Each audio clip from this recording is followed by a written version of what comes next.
السلام علیکم ورحمت الله وبرکاته. محترم سره لیدونکي کتونکي او د دې ویډیو د شروع کولو نه اول چند خبرې زه تاسو سره کوون غواړم.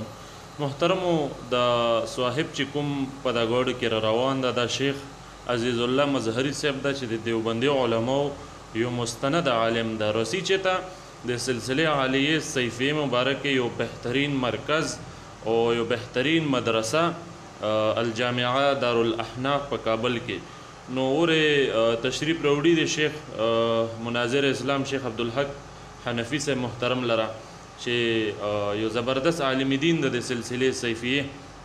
نو محترمو تاسو کتلی شو چې دا حضرت زیل تشریف راوړي دا یوازې صرف دغه ویډیو نه ده، ډېر داسې علما دي دیوبندي علما شیخ عنایت الله برهانی صاحب شیخ عزیز الله مظهری صاحب وغیره ډېر داسې علما دي چې هغه د سلسله عالیه سیفیه علماو سره تعلق لري، محبت لري، ورې تګ راتګ سره لري. نو محترمو په دغه کې مو چې کوم مقصد د غزه واضح کول غواړم، بعضې خلق داسې دي د مناظرینو په جامع کې چې خلکو له داسې سوچ جوړ کړی چې د سلسله سیفیه علماو دا سوچ ته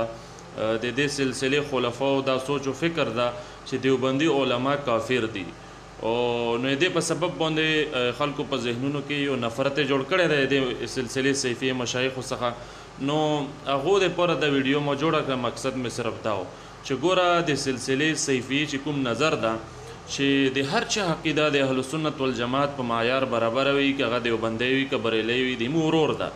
نو د هغې یو عملي صورت په دې ویډیو کې تاسو لیدلی شو. دا خو صرف یوه ویډیو ده، نور هم ډېر ویډیوګانې شته دي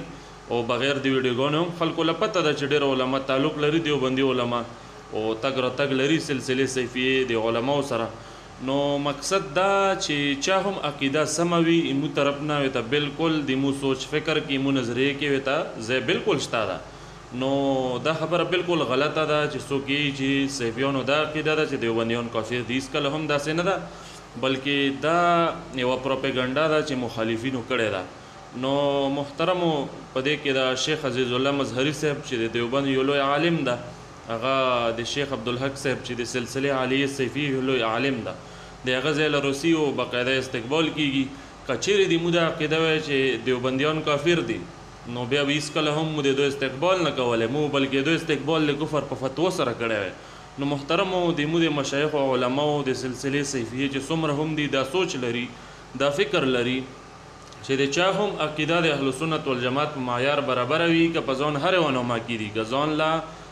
دیوبندی که بریلی بالکل د مورور ده او دا یو ښه سوچ ته دا بالکل د اهل سنت والجماعت علامه ده چې یو سعد په وي د هغو په نظریه کې ټولو لره د چا په نومو باندې به تش د کفر فتوی نه لګي چې لکه دا نومه ده بس دا کافر شو. نو محترمو تاسو د ویډیو مخکې وګورو.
پاش سپین بیرغ